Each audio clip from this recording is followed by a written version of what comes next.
Hello guys, tech പോയ മലയാളത്തിന്റെ മറ്റൊരു വീഡിയോയിലേക്ക് എല്ലാവർക്കും സ്വാഗതം. അപ്പൊ നമ്മൾ ഇന്നത്തെ വീഡിയോയിലൂടെ പറയാനായിട്ട് പോകുന്നത് സേഫ്റ്റി ഓഫീസറുടെ ഡ്യൂട്ടീസ് ആൻഡ് റെസ്പോൺസിബിലിറ്റി, അതുപോലെ തന്നെ സൗദി അരാംകോയിൽ കിട്ടുകയാണെന്നുണ്ടെങ്കിൽ സൗദി അരാംകോയിൽ അപ്രൂവൽ കിട്ടുകയാണെന്നുണ്ടെങ്കിൽ ഏകദേശം സാലറി എത്രയാണ്, എന്തൊക്കെ ക്വാളിഫിക്കേഷൻസ് വേണം, എന്തൊക്കെയാണ് റെസ്പോൺസിബിലിറ്റി, അതൊക്കെയാണ് ഇന്നത്തെ വീഡിയോയിൽ നമ്മൾ ചർച്ച ചെയ്യാനായിട്ട് പോകുന്നത്. അപ്പൊ ഞാൻ അധികം വൈകിപ്പിക്കുന്നില്ല, നേരെ വീഡിയോയിലോട്ട് പോകാം. വീഡിയോയിലോട്ട് കിടക്കുന്നതിന് മുന്നായിട്ട് നിങ്ങൾ എൻ്റെ ചാനൽ ആദ്യമായിട്ട് കാണുന്നെങ്കിൽ സബ്സ്ക്രൈബ് ചെയ്ത് ഫോളോ ചെയ്യാനായിട്ട് മറക്കണ്ട. പിന്നെ നമ്മൾ ഒരാഴ്ചത്തോളമായി വീഡിയോസ് ഞാനത് ചെയ്തിട്ട് വേറെ ഒന്നും കൊണ്ടല്ല, നമ്മുടെ ചാനൽ 3000 വാച്ച് അവറേ ആയിട്ടുണ്ടായിരുന്നുള്ളൂ. അപ്പോൾ അതുകൊണ്ട് 3000 വാച്ച് അവർ ആയപ്പോൾ അത് ഞാൻ മോണിറ്റൈസേഷന് വേണ്ടിയിട്ട്, അതായത് ഹാഫ് മോണിറ്റൈസേഷൻ ഉണ്ടല്ലോ, അതിന് വേണ്ടി അപ്ലൈ ചെയ്തിട്ടുണ്ടായിരുന്നു. അത് ഇതൊരു പെൻഡിങ് ആയിട്ട് നിൽക്കുകയാണ്.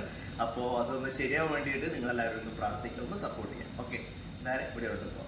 ഫസ്റ്റ് നമുക്ക് സേഫ്റ്റി ഓഫീസറുടെ ഡ്യൂട്ടീസ് ആൻഡ് റെസ്പോൺസിബിലിറ്റി, അതായത് സേഫ്റ്റി ഓഫീസറുടെ വർക്കൊക്കെ എന്താണെന്ന് ഞാൻ ജസ്റ്റ് ഒന്ന് പറഞ്ഞുതരാം. ഓക്കെ, അതായത് സേഫ്റ്റി ഓഫീസർ എന്ന് പറഞ്ഞു കഴിഞ്ഞാൽ നമ്മുടെ കമ്പനിയിലത്തെ മാനേജ്മെന്റിനെ, അതുപോലെ തന്നെ അവിടുത്തെ സൂപ്പർവൈസറും കാര്യങ്ങൾക്കെല്ലാം എന്തൊക്കെ തരത്തിലുള്ള സേഫ്റ്റി കാര്യങ്ങളൊക്കെ ഫോളോ നിങ്ങൾ ചെയ്തിരിക്കണം എന്നുള്ള ഒരു ചെറിയൊരു അഡ്വൈസ് കൊടുക്കാനൊക്കെ ആയിട്ട് ഈ സേഫ്റ്റിക്കാർക്ക് ഒരു ചുമതലയുണ്ട്. അതേപോലെ രണ്ടാമത്തെ കാര്യം എന്ന് പറയുന്നത്, ആ ഒരു കമ്പനിയിലുള്ള സേഫ്റ്റി പോളിസി കാര്യങ്ങളൊക്കെ അവർ കറക്റ്റായിട്ട് ഫോളോ ചെയ്യുന്നുണ്ടോ എന്ന് ഉറപ്പ് വരുത്താനായിട്ട് സേഫ്റ്റിക്കാരുടെ ഒരു ചുമതലയാണ് കേട്ടോ. ഇനി മൂന്നാമത്തെ പോയിന്റ് എന്ന് പറയുന്നത്, നമ്മുടെ സൂപ്പർവൈസറുടെ കീഴിലാണല്ലോ ഓരോ വർക്കും കാര്യങ്ങളൊക്കെ നടക്കുക, ഏതൊരു കൺസ്ട്രക്ഷൻ വർക്കിലും, അതേപോലെ തന്നെ ഏതൊരു ഓയിൽ ഗ്യാസ് ഫീൽഡിലും അങ്ങനെ തന്നെയാവുമല്ലോ. അപ്പോൾ അത്തരത്തിൽ വർക്ക് നടക്കുന്ന സമയത്ത് പലതരത്തിലുള്ള വർക്ക് പ്രഷർ കാര്യങ്ങളൊക്കെ ഉണ്ടാവുന്ന സമയത്ത് അൺസേഫ് ആയിട്ട് വർക്ക് ചെയ്യാനുള്ള ചാൻസ് ഉണ്ട്. അപ്പോൾ ഈ സേഫ്റ്റിക്കാർ ചെയ്യേണ്ട ചുമതല എന്ന് വെച്ച് കഴിഞ്ഞാൽ അവർ ജസ്റ്റ് ഒന്ന് ഹെൽപ്പ് ചെയ്യുക. അതായത് വർക്ക് ചെയ്ത് ഹെൽപ്പ് ചെയ്യാന്ന് ഉദ്ദേശിച്ചത്, അൺസേഫ് ആയിട്ടാണ് വർക്ക് ചെയ്യണമെന്നുണ്ടെങ്കിൽ അത് സേഫ് ആക്കിയിട്ട് മാറ്റേണ്ട ഒരു ചുമതല നമ്മുടെ സേഫ്റ്റിക്കാരുടെ ആണ് കേട്ടോ. അപ്പോൾ ആ അത്തരത്തിലുള്ള കാര്യങ്ങളൊക്കെ നമ്മുടെ സൂപ്പർവൈസർ ജസ്റ്റ് ഒന്ന് ഇൻഫോം ചെയ്യുക, അവർ അൺസേഫ് ആയിട്ടാണ് വർക്ക് ചെയ്യണേ.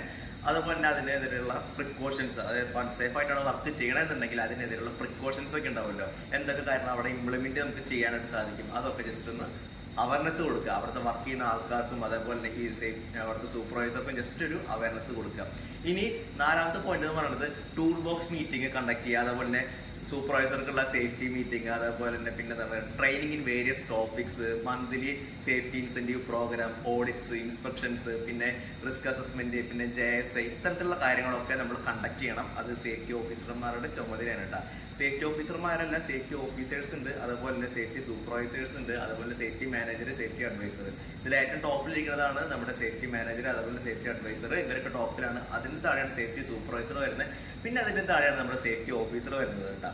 പിന്നെ നമുക്കിതിൽ പറയാനുള്ള മറ്റൊരു കാര്യം എന്ന് പറയുന്നത്, സേഫ്റ്റി ഓഫീസേഴ്സ് നിർബന്ധമായിട്ട് ചെയ്യേണ്ട കുറച്ച് റെക്കോർഡ് ഉണ്ട്. അത് ഞാൻ നേരത്തെ പറഞ്ഞതായിരുന്നു, റിസ്ക് അസസ്മെന്റ് ഉണ്ട്, JSI ഉണ്ട്, ഇതൊക്കെ പ്രിപ്പറേഷൻ ചെയ്യണം, ഇതൊക്കെ കണ്ടക്ട് ചെയ്യണം. അതേപോലെ തന്നെ വേറെ കാര്യങ്ങളുണ്ട്, എന്തൊക്കെ തരത്തിലുള്ള നിയർ മിസ്, ആക്സിഡൻസ്, ഇഞ്ചുറീസ്, ഇതൊക്കെ ഉണ്ടാവുന്ന സമയത്ത് അതിന്റെ വ്യക്തമായിട്ടുള്ള റിപ്പോർട്ട് ഇവർ തയ്യാറാക്കിയിട്ടുണ്ടായിരിക്കണം. ഇനി എന്തെങ്കിലും തരത്തിലുള്ള ആക്സിഡൻസ് കാര്യങ്ങളൊക്കെ ഉണ്ടാവുകയാണെന്നുണ്ടെങ്കിൽ അത് എങ്ങനെയാണ് ഉണ്ടായത് എന്നുള്ള കാരണം തൊട്ട്, അത് ഉണ്ടാവാനുള്ള കാരണം തൊട്ട് ആ പരിക്ക് പറ്റിയ ആളുടെ ആ ഒരു അവസ്ഥ വരെ നമ്മളിത് റിപ്പോർട്ട് ചെയ്തിട്ട് നമ്മുടെ കമ്പനിക്ക് സെൻഡ് ചെയ്ത് കൊടുക്കണം. അതപ്പോൾ ഇൻവെസ്റ്റിഗേറ്റ് ചെയ്യേണ്ടത് നമ്മുടെ സേഫ്റ്റി ഓഫീസർമാരാണ് കേട്ടോ. ഓക്കെ, അപ്പൊ ഇതൊക്കെയാണ് ചെറിയൊരു ഔട്ട്ലൈൻ നമുക്ക് തന്നു, നിങ്ങൾക്ക് മനസ്സിലായെന്ന് വിചാരിക്കുന്നു. ഇനി ഇതിന്റെ നമുക്ക് ക്വാളിഫിക്കേഷനിലേക്ക് കടക്കാം. ക്വാളിഫിക്കേഷന്റെ കാര്യം പറയുകയാണെന്നുണ്ടെങ്കിൽ നമുക്ക് ഇതിൽ വേണ്ടത് മെയിൻ ആയിട്ട് അരാംകോന്റെ അപ്രൂവൽ കിട്ടാനായിട്ട് നമുക്ക് വേണ്ടത് ഡിഗ്രി വേണം, അതുപോലെ ഡിപ്ലോമ ഉണ്ടായിരിക്കണം. ഏതിനൊന്നും വൈകില്ല, ഡിഗ്രി അല്ലെങ്കിൽ ഡിപ്ലോമ മതി. പിന്നെ ബിടെക്കാരാണെന്നുണ്ടെങ്കിൽ പറയേണ്ട ഏറ്റവും നല്ലതാണ് ഈ ഒരു ജോബ് എന്ന് പറയുന്നത്. അതുപോലെ നെഗോഷ്യൻ ഉണ്ടായിരിക്കണം, IOSH ടെക് ഉണ്ടായിരിക്കണം. ഞാൻ ഈ പറയുന്നത് എന്തിനാണെന്ന് വെച്ച് കഴിഞ്ഞാൽ, നമ്മുടെ സൗദിയിലെ അരാംകോന്റെ അപ്രൂവൽ എടുക്കാനായിട്ട്, അതായത് ഓയിൽ ആൻഡ് ഗ്യാസ് ഫീൽഡിൽ വർക്ക് ചെയ്യാനായിട്ട്, ഓഫ്ഷോറിലും വർക്ക് ചെയ്യാം, ഓൺഷോറിലും വർക്ക് ചെയ്യാം, റിഫൈനറിലും വർക്ക് ചെയ്യാം. ഇവിടെയൊക്കെ വർക്ക് ഉണ്ടാകുന്ന സമയത്ത് സേഫ്റ്റി ഓഫീസർമാരുടെ വേക്കൻസി എന്തായാലും ഉണ്ടാവും. അപ്പൊ അത്തരത്തിൽ വർക്ക് ചെയ്യണമെന്നുണ്ടെങ്കിൽ ഈ പറഞ്ഞ ക്വാളിഫിക്കേഷൻസ് ഉള്ളവർക്കാണ് ഒരു മുൻഗണന കിട്ടുക. പിന്നെ +2കാർക്കും അപ്ലൈ ചെയ്യാം, പക്ഷെ എത്രത്തോളം പ്രാവർത്തികമാവുമെന്ന് പറയാനായിട്ട് സാധിക്കില്ല. ഒരു 90% നമുക്ക് ചാൻസ് കിട്ടാനായിട്ട് വളരെയധികം കുറവാണ്. പക്ഷേ എക്സ്പീരിയൻസ് കാര്യങ്ങളൊക്കെ ഉണ്ടെന്നുണ്ടെങ്കിൽ, ഇത്തിരി മുന്നേ വർക്ക് ചെയ്ത ആൾക്കാർക്കാണെന്നുണ്ടെങ്കിൽ കിട്ടാൻ ചാൻസ് ഉണ്ട് അപ്രൂവലൊക്കെ. അല്ലാന്നുണ്ടെങ്കിൽ കിട്ടാനായിട്ട് ചാൻസ് വളരെയധികം കുറവാണ്. ഓക്കെ, അപ്പോൾ ഇതൊക്കെയാണ് നമ്മുടെ ക്വാളിഫിക്കേഷൻസ് കാര്യങ്ങളൊക്കെ വരുന്നത്. ഓക്കെ, ഇനി അരാംകോന്റെ അപ്രൂവൽ എന്ന് പറയുമ്പോൾ എങ്ങനെയാ വെച്ച് കഴിഞ്ഞാൽ, നമ്മുടെ ഈ ക്വാളിഫിക്കേഷൻസ് ഒക്കെ പറഞ്ഞല്ലോ, അതിന്റെ പുറമെ നമുക്ക് 5 വർഷത്തെ എക്സ്പീരിയൻസ് നമുക്ക് ഉണ്ടായിരിക്കണം. അരാംകോന്റെ അല്ലാട്ടാ, നാട്ടിലത്തെയോ അല്ല, അതായത് നമ്മുടെ ഇന്ത്യയിലത്തെയോ അല്ലാന്നുണ്ടെങ്കിൽ മറ്റേതെങ്കിലും കൺട്രിയിലോ നമ്മൾ 5 വർഷത്തെ സേഫ്റ്റി ഓഫീസറായിട്ട് വർക്ക് ചെയ്തിരിക്കണം. 5 വർഷത്തെ എക്സ്പീരിയൻസ് കാണിച്ചു കഴിഞ്ഞാൽ നമുക്ക് അരാംകോന്റെ ഒരു എക്സാം ഉണ്ടായിരിക്കും, അതേപോലെ ഒരു വൈവ എക്സാം ഉണ്ടായിരിക്കും. പിന്നെ അതേപോലെ തന്നെ ഇംഗ്ലീഷ് ഫ്ലുവന്റ് ആയിരിക്കണം.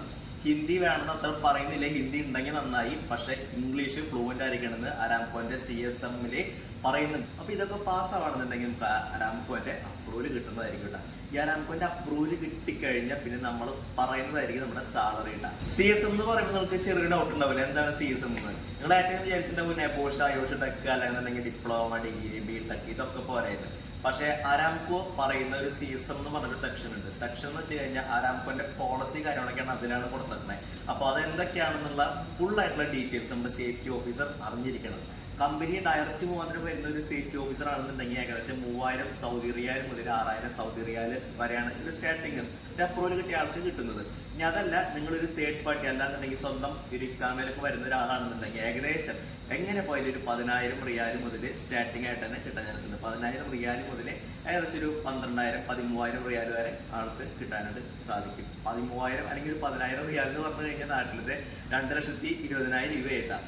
ഇനി സേഫ്റ്റി സൂപ്പർവൈസർ ആണെന്നുണ്ടെങ്കിൽ ഏകദേശം കമ്പനിയിൽ ഒരു ഡയറക്റ്റ് ആയിട്ടുള്ള ഒരു സേഫ്റ്റി സൂപ്പർവൈസർ ആണെന്നുണ്ടെങ്കിൽ 6000 മുതൽ ഏകദേശം ഒരു 8000 റിയാൽ വരെ കിട്ടാനായിട്ട് ചാൻസ് ഉണ്ട്. അതേപോലെ തന്നെ ഇനി ഇക്കാമയിൽ വരുന്നിട്ടുള്ള, അതായത് പ്രീവിയസിലോ അല്ലാന്നുണ്ടെങ്കിൽ ഇക്കാമയിൽ വരുന്ന ഒരു സേഫ്റ്റി സൂപ്പർവൈസർ ആണെന്നുണ്ടെങ്കിൽ എങ്ങനെ പോയാലും ഒരു 10000 സൗദി റിയാൽ മുതൽ 20,000 സൗദി റിയാൽ വരെ കിട്ടാനായിട്ട് ചാൻസ് ഉണ്ട്. ഇനി സേഫ്റ്റി അഡ്വൈസർ അതേപോലെ സേഫ്റ്റി മാനേജർ എന്നൊക്കെ പറഞ്ഞില്ലോ, ഇവരുടെ കമ്പനി സാലറി എന്ന് പറയുന്നത് 15000 സൗദി റിയാൽ മുതൽ 20,000 സൗദി റിയാലും, അതേപോലെ തന്നെ സ്വന്തം ഇക്കാമയിലൊക്കെ വരുന്ന ആൾക്കാരുണ്ടാവുമല്ലോ, പ്രീവിയസിലൊക്കെ വരുന്ന ആൾക്കാർ, അതിലൊക്കെ വരുന്ന ആൾക്കാർക്ക് ഏകദേശം എങ്ങനെ പോയാലും 20,000 സൗദി റിയാൽ മുതൽ 30,000 സൗദി റിയാൽ വരെ കിട്ടാനായിട്ട് ചാൻസ് ഉണ്ട്. നമ്മുടെ ഈ സേഫ്റ്റി ജോബിന്റെ ഇനി ഡീമെറിറ്റ്സ് ആണ് നോക്കാനായിട്ട് പോണത്. ഡീമെറിറ്റ്സ് എന്ന് പറയുമ്പോൾ നമ്മൾ ഈ ജോബ് ഇപ്പോൾ വളരെയധികം കുറെ പേര് സെലക്ട് ചെയ്യുന്ന ഒരു ജോബാണ്. അതുകൊണ്ട് തന്നെ ഈ ജോബ് കിട്ടാനായിട്ട് ചാൻസ് കുറവാണ്. ഇനി അഥവാ കിട്ടിക്കഴിഞ്ഞാൽ സാലറി കുറവാണ്. കാരണം വെച്ച് കഴിഞ്ഞാൽ ഇതിൽ ഇഷ്ടം പോലെ ആൾക്കാർ ഈ ഒരു ജോബിന് വേണ്ടി വരുന്നുണ്ട്. കുറെ പേര് നെബോഷൊക്കെ കഴിഞ്ഞ് കുറെ പേര് പാസ്സായി നിൽക്കുന്ന, അത് കുറെ പേര് വരാനായിട്ട് നിൽക്കുന്ന ഒരു ജോബ് കൂടിയിട്ടാണ്. ഇതാണ് ഇതിന്റെ ഏറ്റവും വലിയ ഡീമെറിറ്റ്സ് എന്ന് പറയുന്നത്. സേഫ്റ്റി ഓഫീസറുടെ വർക്ക് എന്ന് വെച്ച് കഴിഞ്ഞാൽ ഏകദേശം, അതായത് ഒരു പ്ലാറ്റ്ഫോമിൽ നടക്കുന്ന എല്ലാ വർക്കും ഉണ്ടല്ലോ, ആ എല്ലാ വർക്കിനെ കുറിച്ചുള്ള ധാരണ ഈ സേഫ്റ്റി ഓഫീസർക്ക് ഉണ്ടായിരിക്കണം. അതായത് ടോട്ടലി പറഞ്ഞു കഴിഞ്ഞാൽ അവിടുത്തെ എല്ലാ വർക്ക്, ഓരോ മുട്ടുസൂചി അവിടെ നിന്ന് മാറ്റിയിട്ടുണ്ടെന്നുണ്ടെങ്കിൽ അതിൽ എന്തൊക്കെ പ്രിക്കോഷൻസ് എടുത്തിരിക്കണം, അതുപോലെ എന്ത് വർക്കാണ് അവിടെ നടക്കുന്നത്, അത്തരത്തിലുള്ള കാര്യങ്ങളൊക്കെ ഉണ്ട്. അതൊക്കെ ഏകദേശം ഒരു ധാരണ ഈ സേഫ്റ്റി ഓഫീസർക്ക് ഉണ്ടായിരിക്കണം. പലരും എഞ്ചിനീയറിംഗ് കഴിഞ്ഞിട്ടുള്ള ആൾക്കാർക്ക് ഈ സേഫ്റ്റി ഫീൽഡിലേക്ക് വരുന്നുണ്ട്. ഈ എഞ്ചിനീയറിംഗ് കഴിഞ്ഞിട്ട് നെബോഷൊക്കെ എടുത്ത് അയോഷ് ടെക് എടുത്ത് അരാംകോന്റെ അപ്രൂവലൊക്കെ കിട്ടാനായിട്ട് അവർക്ക് വളരെയധികം ചാൻസ് കൂടുതലാണ്. അപ്പോൾ ഒരു കമ്പനി പ്രിഫർ ചെയ്യുക ഈ എഞ്ചിനീയേഴ്സ്, അതായത് എഞ്ചിനീയർ കഴിഞ്ഞിട്ടുള്ള ആൾക്കാരായിരിക്കും. പിന്നെ രണ്ടാമത് പ്രിഫർ ചെയ്യുക ഡിഗ്രി അതേപോലെ തന്നെ ഡിപ്ലോമ കഴിഞ്ഞവരായിരിക്കും. ഞാൻ മുന്നേ ഇത് വീഡിയോയുടെ മുന്നേ തന്നെ പറഞ്ഞിട്ടുണ്ടായിരുന്നു, +2 കഴിഞ്ഞവരും ഈ ഒരു ഫീൽഡിലേക്ക് വരുന്നുണ്ട്. പക്ഷെ അവർക്ക് ജോബ് കിട്ടാനായിട്ട് ചാൻസ് വളരെയധികം കുറവായിരിക്കും. കാരണം വെച്ച് കഴിഞ്ഞാൽ എഞ്ചിനീയറിംഗ് കഴിഞ്ഞവരോ ഡിപ്ലോമ കഴിഞ്ഞവരോ ഡിഗ്രി കഴിഞ്ഞവരോ ഒക്കെ ഈ ഒരു സെക്ഷനിലേക്ക് നോക്കുകയാണെന്നുണ്ടെങ്കിൽ അവർക്ക് ചാൻസ് കുറവായിരിക്കും. ഗൈസ്, അങ്ങനെ നമ്മുടെ ഇന്നത്തെ വീഡിയോ വെച്ച് വൈൻഡപ്പ് ചെയ്യാണ്. വീഡിയോ ഇഷ്ടമായെങ്കിൽ തീർച്ചയായിട്ടും സബ്സ്ക്രൈബ് ചെയ്ത് ഫോളോ ചെയ്യാനായിട്ട് മറക്കണ്ട.